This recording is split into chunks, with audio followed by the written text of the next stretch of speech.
Morning everyone. तो अभी अपने लेसन पता चल गया ना कौन सा है। एक लेसन नहीं आएगा, गुलमर्ग की खिड़की से एक रात, इतना पता चल गया ना। अब हम 9 से करते हैं, 9th लेसन से। क्वेश्चन आंसर तुम बताना, क्वेश्चन मैं बोलती हूँ। रेडी? निर्भय बनो। निर्भय का अर्थ क्या होता है? 9th lesson leader. ठीक है, चलो इसमें से आएंगे 1 या 2 लेसन तो पक्का। निम्नलिखित प्रश्नों के उत्तर दीजिए। प्रियोदा को सभी लोग क्यों प्यार करते हैं? अब ये नहीं पता तुम्हें प्रियोदा होता कौन कौन था, भूल गए सारा? हाँ, करेक्टर तो है ही, तभी तो इसका नाम लिया है प्रियोदा।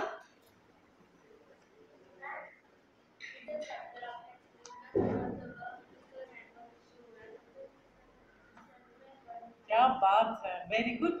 अब पहले आ जाओ, इसको नेटवर्क इशू दूर करते हैं। आओ, हाँ, बड़ी इसको नेटवर्क इशू था जब इसको समझ में नहीं आया, इसको दोबारा पढ़ेंगे हम आज। उसको वहीं पे रखे, इसी को पढ़ ले। इधर ही पढ़ लो, आप मेरे पास आके इधर पढ़ के सुनाओ इसको, मैं बुक देती हूँ। तो कौन सी लैंग्वेज में बात करती, हिंदी में करें? इधर आओ, आपकी भी बुक आनी चाहिए। पार्ट 9, निर्भय बनो। कौन? प्रियोदा। प्रियव्रत राय मैट्रिक में पढ़ता है। स्कूल के सभी लड़के और मास्टर उसको प्यार करते हैं। स्कूल ही नहीं, उस छोटे से कस्बे में उसको प्राय सभी जानते हैं। हर रविवार की सुबह बगल में झोली लटकाकर सन्यासी आश्रम के लिए मुखिया वसूलने निकलता है। कभी अकेला, कभी साथियों के साथ।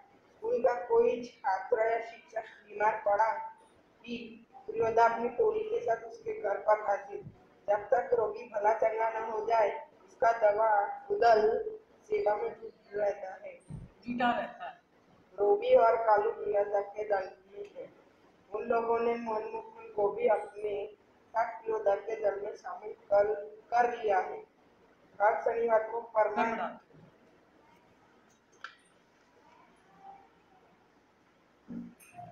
प्रियव्रत राय मैट्रिक में पढ़ता है। स्कूल के सभी लड़के और मास्टर उसको प्यार करते हैं। स्कूल ही नहीं, उस छोटे से कस्बे में उसको प्राय सभी जानते हैं। हर रविवार की सुबह बगल में झोली रखकर सन्यासी आश्रम के लिए मुखिया वसूलने निकलता है। कभी अकेला, कभी साथियों के साथ।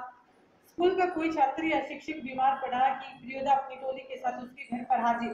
जब तक रोगी भला चंगा न हो जाए, उसका दल सेवा में जुटा रहता है। यहाँ पे एक प्रियोदा नामक बच्चे का एक उसका चित्रण किया गया है, जो क्या है, विद्यार्थी जीवन में ही मानवीय सामाजिक मूल्यों को के वो कैसे जुटता है, कि उसका जीवन कैसे सामाजिक और मानवीय मूल्यों के प्रति कैसे उसका झुकाव है।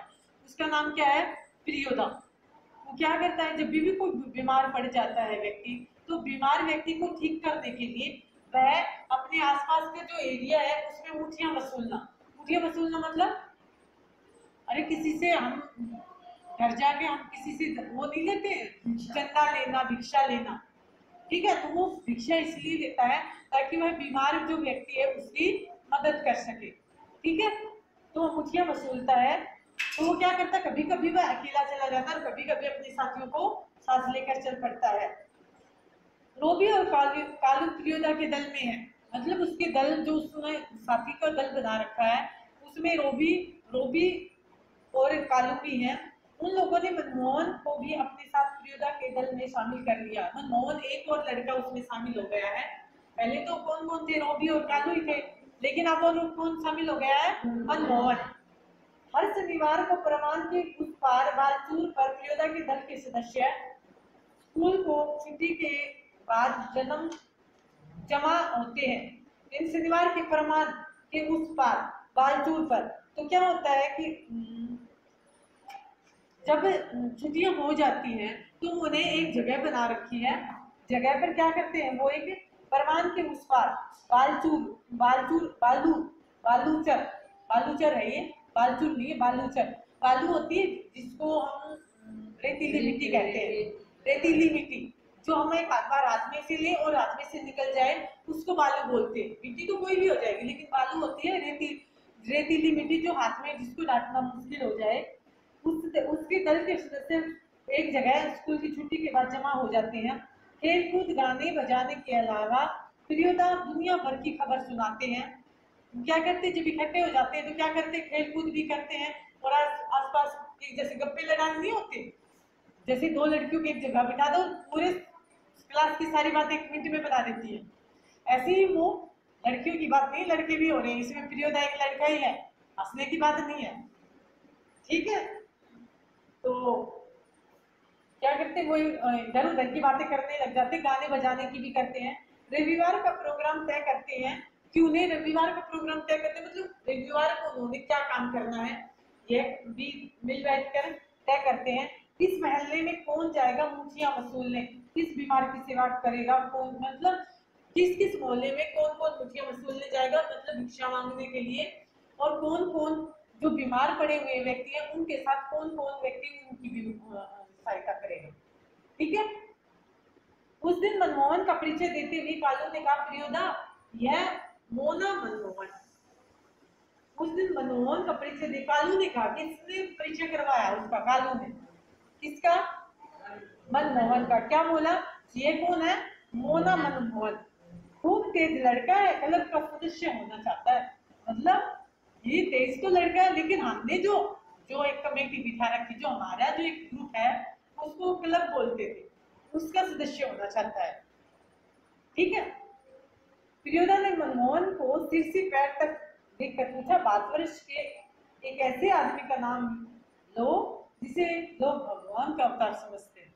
उसने ऊपर से नीचे तक पहले उसको एड़ी से चोटी तक देखा और फिर उससे क्वेश्चन किया कि आप एक ऐसे व्यक्ति का नाम बताओ जो हमारे इंडिया में ही एक किसका अवतार है, भगवान का अवतार है, महात्मा गांधी। तुम्हें लगता है महात्मा गांधी भगवान का अवतार है, किस किस को लगता है? हैं? बस कितने भी लेसन पढ़ा लो, एक लेसन था ना हमारा शेखर की जीवनी, उसमें गांधी का बोलबाला ये वाला नहीं था, तो तुम लोगों को नहीं लगता महात्मा गांधी भगवान के अवतार है? हैं? ये अजय किशन महात्मा गांधी को भगवान का अवतार क्यों समझा जाता, आप अपने विचार व्यक्त कीजिए। तो क्या लिखोगे तुम?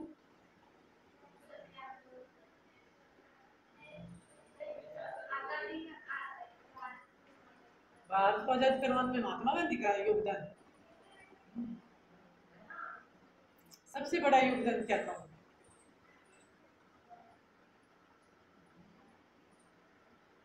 मेरी इतनी अच्छी अच्छी बच्चों से मेरे को यही उम्मीद हो सकती है। अरे सबसे पहले तो उन्हें सत्य और अहिंसा का पुजारी समझा जाता है ना, उन्होंने जो भी काम किया वो सत्य और अहिंसा पर, मतलब हिंसा के साथ नहीं किया, कोई भी काम किया उसमें अहिंसा, मतलब जहाँ पे हिंसा ना हो, मार काट अत्याचार ना हो, उसका साथ लेके किया, तो सबसे बड़े लोग मानवता के पुजारी कहे जाते हैं, बाद में और सारे काम तो ठीक है। तुम पढ़ लिख कर क्या बनना चाहते हो, प्रियोदा का दूसरा सवाल। प्रियोदा ने पहला सवाल क्या पूछा था कि तुम भगवान का अवतार अपने इंडिया भारत में किसको मानते हो, दूसरा तुम पढ़ लिख कर क्या बनना चाहते हो। मनमोहन चुप रहा, फिर बोला वकील। सभी उठकर थकाकर हंसे, लेकिन प्रियोदा गंभीर ही रहे, बोले ठीक है, बीमार लोगों की सेवा करना चाहते हो, जानते हो, यानी कि क्या तुम, ठीक है तुम वकील तो बनना ही चाहते हो। और जो साथी थे कालू रोबी और वो तो हंसने लग गए, लेकिन प्रियोदा नहीं हंसे और उन्होंने कहा कि क्या तुम बीमार व्यक्तियों की सेवा करना जानते हो, सीख लेंगे। मनमोहन ने कहा, ये सीख लेंगे, शाबाश, यदि रोगी हेजा से पीड़ित हो। मनमोहन चुप रहा, क्योंकि हेजा के नाम से तो उसे डर लगने लगता है। गाना जानते हो जी, तैरना जी नहीं। प्रियोदा ने सूर्य नारायण नामक सदस्य से कहा, सूरज मोना तैरना नहीं जानता। एक और सदस्य का नाम आ गया, क्या नाम उसका, सूर्य नारायण। एक रोबी, एक कालू, एक मनमोहन आया ही है, एक सूर्य नारायण और प्रियोदा उनका है। सीख जाएगा, एक दिन उठाकर पानी में फेंक दूंगा, खुद तैरने लग जाएगा। ये तो मैंने भी किया हुआ है, मेरा बेटा शायद 3 साढ़े 3 साल का था, प्रेप में पढ़ता था, तो मैं रोज उसको घुमाने में, उसको कराने के लिए लेके जाया करती थी। तो वहाँ पे वो बड़ा स्विमिंग पूल था जहाँ पे बच्चे स्विमिंग की तैयारी करने के लिए आते हैं, मतलब डिस्ट्रिक्ट लेवल की, स्टेट लेवल की। उसको छोटा सा डर था, रोज आके परेशान, धूप में आते हुए कुछ करता नहीं, एक जगह ऐसे ही उसको पकड़ के खड़ा हो जाए। और वो छोटा भी था। मैंने उसको कुछ नहीं किया, वो ऐसे खड़ा रहा उसकी दीवार और जाके पीछे से धक्का दे दिया। 2 मिनट तक चिल्लाया, उसके बाद उसको तैरना आ गया, क्योंकि उसको जान बचानी होती है ना। अपनी जान तो सभी को प्यारी होती है, तो कुछ ना कुछ तो हाथ पैर मारेगा, और हाथ पैर ही मारने होती है तैरने में, और कुछ नहीं होना करना पड़ता। सीख जाएगा एक दिन, उठाकर पानी में फेंक दूंगा, खुद तैरने लगा। सभी हंसे। सूर्य नारायण पढ़ने में कमजोर है, लेकिन शरीर उनका उसका मजबूत है। रोज 100 दंड बैठक करता है। उसके साथी सूरज पहलवान कहते हैं, उसको दल के सदस्यों को तैरना सिखलाना उसी का काम है। दंड बैठक कौन लगाता है? मुझे दंड बैठक की बहुत जरूरत है। सुबह 10 से शुरू करो, एक सप्ताह 10, उसके बाद 20, और फिर 30। ठीक है? क्यों जरूरत है? क्योंकि हाइट दंड बैठक से और आपका जो शरीर है वो स्लिम हो जाता है। क्योंकि उठने में जो बच्चे आलस्य करते हैं उनको दंड बैठक की बहुत ज्यादा जरूरत है। सभी लड़के लड़कियों को, सभी को ही। अब गेम मत लो, लेकिन गेम्स की थोड़ी बहुत चीजें तो आनी चाहिए। तो उसके साथी जो सूर्य नारायण को क्या बोलते हैं? सूरज पहलवान। ठीक है? उस दिन सभी ने नए सदस्य मोना यानी मनमोहन से गीत सुनने की इच्छा प्रकट की। मनमोहन पहले तो लज्जाए मतलब शर्माए, शर्माना। किंतु जब प्रियोदा ने आग्रह किया तो उसने नकार कर गला साफ किया। अब मैं किसी को बोल दूं कि बेटा तुझे एक गीत सुनाना, गले के हाथ लगाएंगे, पहले गले को साफ करेंगे। गाना तो बाद में, पहले गले को साफ करना होता है। वो खखार कर मतलब उसने गले को साफ किया। उसके बाद क्या हुआ कि कौन गीत गाए? वह उसने शुरू किया, राम रहीम ना जुदा करो भाई, दिल को सच्चा रखना जी।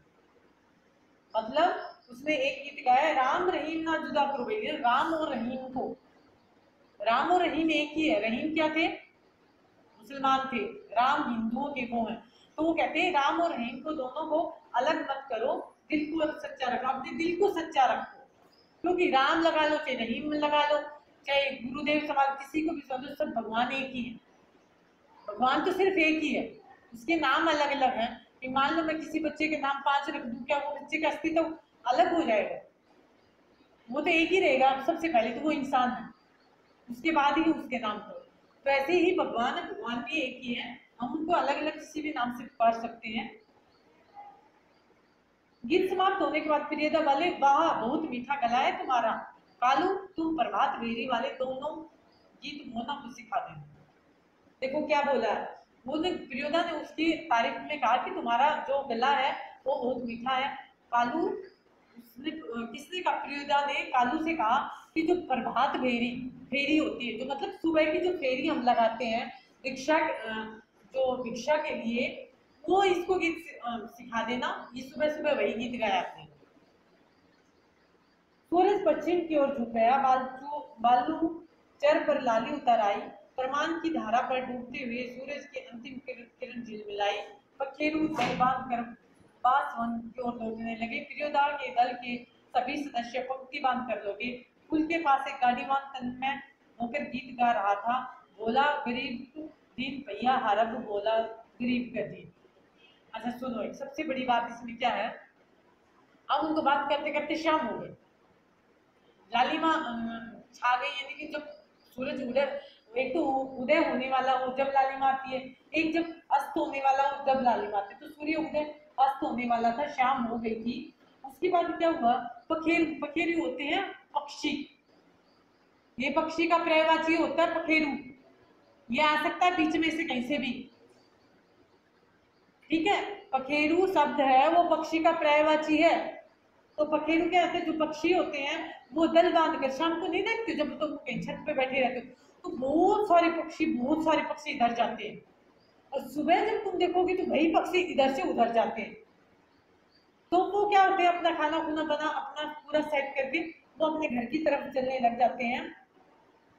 तो जो विरोधा के दल के सभी सदस्य भी पंक्ति बनाकर लौटने लगे। पुल के पास एक गाड़ीवान तन्मय होकर गीत गा रहा था कि एक पुल के नजदीक, मतलब एक जो पुल होता है उसके नजदीक एक आदमी गाना गा रहा था, भोला गरीबक दीन भैया हरम भोला गरीब के दिन। वो एक उसके गाने के बोल है ये। सूरज ने भी उसी सुर में सुर मिलाकर गाना शुरू कर दिया। एक का चैन लूटा छल, बेटा छल तीन पनिया, पीले काल लौटा ले लक्ष्य। ये उसके गीत के बोल हैं। सत्यानंद झा ने कहा, विद्यापति की लाचारी है, लाचारी लाचारी ट्रेठाई। ये उसके बीच में, जो दोनों के बीच में बातचीत होती है, जो उसको जो व्यक्ति खड़ा था जो गा रहा था उसके बारे में बोल रहे हैं। बालूचर के उस पार किसी ने फायर किया। फायर मतलब किसी ने गोली चलाई। एक पखेरु बालू पर गिरकर झटपटाने लगा। किसी ने पक्षी पर एक गोली चलाई और वह पक्षी नीचे आ गया और वो झटपटाने लगा। उसका जोड़ा विकल होकर बहुत देर तक रोता रहा। मतलब दो थे, वो दो पक्षी थे, तो एक के ऊपर गोली चल गई, तो एक तो जिनके ऊपर गोली चली वो तो नीचे गिर गया, और जो उसका जोड़ा था, मतलब उसके साथ रहने वाला जो साथी था, वह बहुत देर तक विकल मतलब दुखी हो गया। विकल मतलब दुखी होकर, पीड़ित होकर वो क्या करता रहा, रोता रहा। मटमेले अंधकार में, मटमेला अंधकार कब होता है, ना तो बहुत उजाला हो और ना बहुत अंधकार हो, मतलब ना अंधेरा हो ना हो, जिसको हम दोनों टाइम के मिलने का समय बोलते हैं। उसको मटमेले अंधकार में एक अद्रिलीमुमी आदमी दौड़ा हुआ आया। अद्रिलीमुमी मतलब जो ना बहुत बड़ा था और ना ही बहुत छोटा, एक अधेड़ उम्र का आदमी दौड़ा हुआ है और मरी हुई चिड़िया के देने को पकड़कर चिल्लाया, मिल गया हुजूर। क्या हुआ कि वो क्या मरी हुई चिड़िया के देने, मतलब उसके किसी एक हिस्से को पकड़कर वो क्या बोला, वो चिल्लाने लगा कि जो चीज हमें चाहिए थी वो मिल गई, हुजूर मिल गया। इब्राहिम बोला, जिसको बोल रहा था मिल गया हुजूर, जो व्यक्ति उस चिड़िया को पकड़कर ऐसे ऊपर करता, वो व्यक्ति दूसरे व्यक्ति से बोला, इब्राहिम बोला, सब डिप्टी साहब की अर्दली है साला भारी खचड़ा।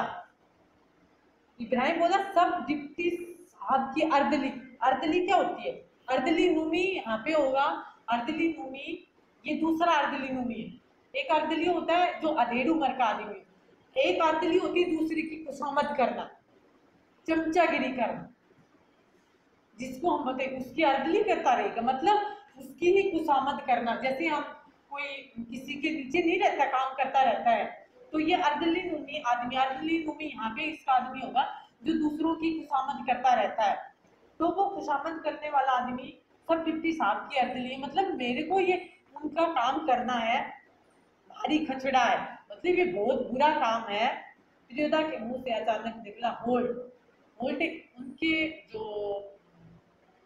आम बोल में एक गाली है, मतलब ना गाली है, मतलब एक अच्छा शब्द नहीं है इसको हम वो जो यूज करते हैं अपने आसपास के एरिए में, वो एक सम्मानजनक वर्ड नहीं है। कहने का मतलब ये है, दुर्योधन ने क्या बोला, होल्ड।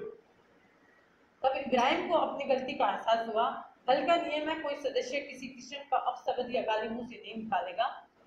इब्राहिम ने तुरंत सिर झुकाकर दल के नायक दुर्योधन और सदस्यों से माफी मांगी। बात है कि मैं तो अपने आप से नहीं कर सकती, पहले बोल दो।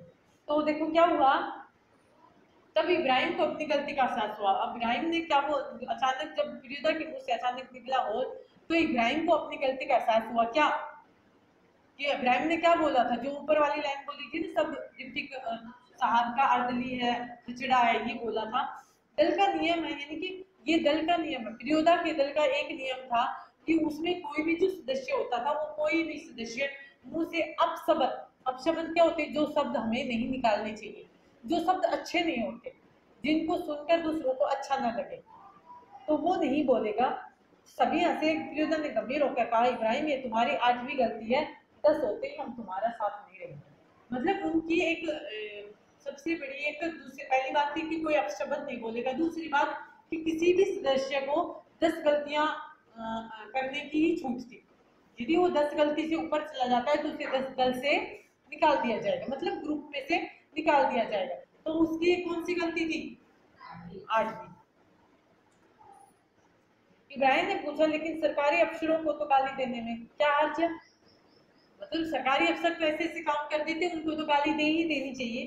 तुम्हारा मुंह खराब होगा, उनका कुछ भी नहीं बिगड़ेगा। बात भी सही बोल रहे हो कि उनका तो कुछ नहीं बिगड़ने वाला, बस तुम्हारा मुंह खराब हो जाएगा कि तुमने गाली बक दी। मगर वे जो गाली देते हैं वे ही क्यों? बहुत लोग गालियां बकते हैं। नहीं प्रियोदा, आप इब्राहिम को नहीं समझा सकिएगा।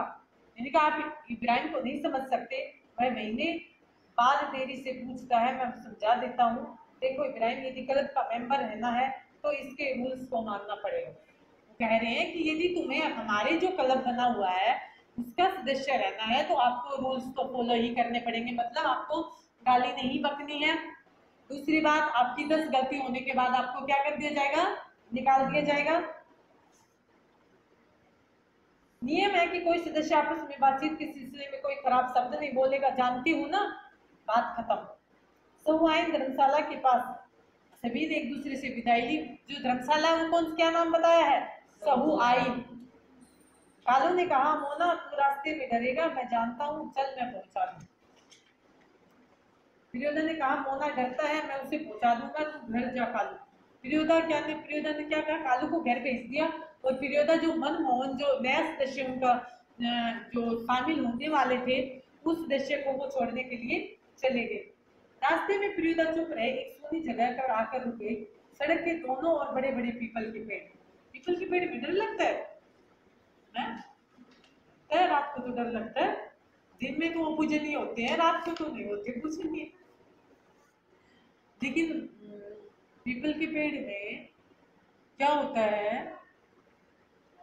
पीपल को पेड़ को क्यों पूजा जाता है? कोई बोलते शनिदेव का निवास होता है, कोई बोलते विष्णुदेव का निवास होता है। सबसे पहले साइंटिफिक रीजन है कि पीपल ही एक ऐसा पेड़ है जो दिन में भी ऑक्सीजन छोड़ता है, रात को भी ऑक्सीजन छोड़ता है। ठीक है, इसलिए सबसे बड़ा साइंटिफिक रीजन उसके पूजने का ये भी क्या होता है कि हम जब रात हो जाती है तो पेड़ों के नीचे लोग सोते नहीं। जब हम रात को, जब हम रहते थे घर में, तो हमें पेड़ों के नीचे सोने नहीं दिया जाता था। लेकिन तब हमें कोई बताने वाला ये नहीं था कि हम पेड़ों के नीचे क्यों नहीं सो सकते। लेकिन सबसे बड़ी बात तो ये है कि ये पेड़ होते हैं, जब दिन में ही सूर्य के प्रकाश में ही जब भी अपना खाना बनाते हैं तो ही ऑक्सीजन रिलीज करते हैं सबसे ज्यादा। रात को तो ये भी ऑक्सीजन कम कर देते हैं, मतलब कार्बन डाइऑक्साइड छोड़ना शुरू कर देते हैं। इनका खाना बनता है, इसलिए जब हम कार्बन डाइऑक्साइड नीचे, इनके नीचे ही सोएंगे तो हमें क्या मिलेगी? इसलिए रात को पेड़ों के नीचे सोने के लिए मना कर दिया जाता था। लेकिन तब हमें पता नहीं था। पीपल के पेड़ को, एक पीपल का पेड़ है, 2-4 पेड़ और भी हैं ऐसे, जो पेड़ जो दिन में भी और रात में भी ऑक्सीजन छोड़ते हैं। ठीक है, अच्छा फिर क्या हुआ? पास के एक उजड़े हुए मकान की ओर इशारा करते प्रियोदा ने कहा, जानते हो इस घर में कभी मुर्दों की चीर-फाड़ होती थी। मुर्दों की चीर-फाड़ कहाँ होती है? पोस्टमार्टम, जहाँ पे पोस्टमार्टम नहीं होता है, मोर्चरी में तो सब रखे जाते हैं। मोर्चरी एक ऐसी जगह जिसमें मान लो आपको कोई लवारिस लाश मिल जाए या ऐसा, तो वो एक रखने की जगह होती है। ठीक है, लेकिन चीर फाड़ करने की जगह, मतलब पोस्टमार्टम जहाँ पे होता है वहां पे पोस्टमार्टम हाउस ये लिख रखा ना, इसलिए लोगों को डर है कि आसपास के पेड़ों पर भूत पिशाच किलकिल करते रहते हैं। किलकिल मतलब चिल्लाते रहना है, कुछ मतलब कुछ ना कुछ बोलते रहते हैं। मैदान में प्रेतिनियां नाचती हैं, संतालियों की तरह झुंड बांधकर। क्यों डरने लगे? बोलो। प्रेतनिया, एक होता भूत, भूत होता है आदमी जाति का, प्रेतनिया होती है औरत जातियों की, लड़कियों की प्रेतनी को नहीं जानती है। जो भूत बोलते हैं, भूत किसको बोलते हैं? ऐसे तो भूत आदमी भी हो सकता है, औरत भी हो सकती है, पर ज्यादातर भूत उसको बोलते हैं जो आदमी होता है। तो भूतनी आ गई तो भूत का वो हो गया स्त्रीलिंग हो गया। प्रेत है तो आदमी है, लेकिन प्रेतनिया है तो औरत होगी। ठीक है, प्रेतनिया नाचती हैं, संतालियों की तरह झुंड बना। संतालियां क्या होती है? एक आदिवासी जाति होती है जो एक झुंड बनाकर गोल गोल बना के नाचती है ना, या मिजोरम और नागालैंड की तरफ वो नाचती है वो सारी झुंड बना के। तो वो कहती है कि प्रेतनियां, प्रेतनियां मतलब बहुत सारी आगे झुंड बनाकर नाचती हैं। क्यों डरने लगे? अकेले यहाँ आ सकते हो? जी नहीं। दुर्योधन ने किससे बोला क्वेश्चन? मनमोहन से बोला कि जहाँ पे प्रेतनियां नाचती हो, भूत प्रेतनियां भूत किल करते हो, वहां पे जा सकते हो? तू जा सकते है? मुंह में आवाज ही नहीं निकल रही बिना भूत प्रेत देखे ही। दुर्योधन से बोले, देख मोना, भूत प्रेत ऐसे आदमी को कभी तक नहीं करता जो 10 काम करते हो। देखो अब कितना निचोड़ बताया। दुर्योधन बोले, देख मोना, मनमोहन को बोले, भूत प्रेत ऐसे आदमी को कभी तंग नहीं करता जो 10 काम करता है। तुम्हारी उम्र में तो मैं भी डरता था। मेरे गुरु महाजन ने मुझसे हंसकर कहा कि 10 का काम करने वाले तो खुद भूत होता है, उसको भूत भला क्या कर सकता है। चलो शुरू करो। तो वह गाना राम राम रहीम ना, मनमोहन गाने लगा, राम रहीम ना जुदा करो भाई दिल का सच्चा रखना। इसका अर्थ क्या निकला? हाँ बताओ तो इसका अर्थ क्या निकला है इनमें? अरे उसने एक ही क्वेश्चन किया, मनमोहन को एक ही बात बताई कि भूत प्रेत उनको कभी तक नहीं करते जो 10 काम करता हो। किसी के लिए बताओ। अरे जो आदमी अपनी मेहनत से रोटी बनाकर खाता हो, अपने अपने पूरे दिन अपने काम में लगा रहता हो, जिस आदमी को अपने काम से फुर्सत नहीं है वो भूत में विश्वास करेगा? और जो खाली बैठा हो उसको तो भूत प्रेतनियां वैसे ही नजर आने लग जाती हैं। अब खाली कौन बैठ सकता? जो दिन में मेहनत नहीं करेगा उसको रात को नींद आएगी नहीं, और जब रात को नींद नहीं आएगी तो पेड़ों पर भूत नाचते दिखाई देंगे। कोई का कपड़ा उड़ के आ गया तो भूतनी नाच रही है, भूतनी चली गई ऊपर से। और जो आदमी मेहनत करेगा वो तो रात को सो जाएगा ना, रात को सोएगा ना। और जो मेहनत नहीं करेगा उसको रात को नींद नहीं आएगी तो थोड़ा सा भी पत्ता गिर गया बस कुछ है।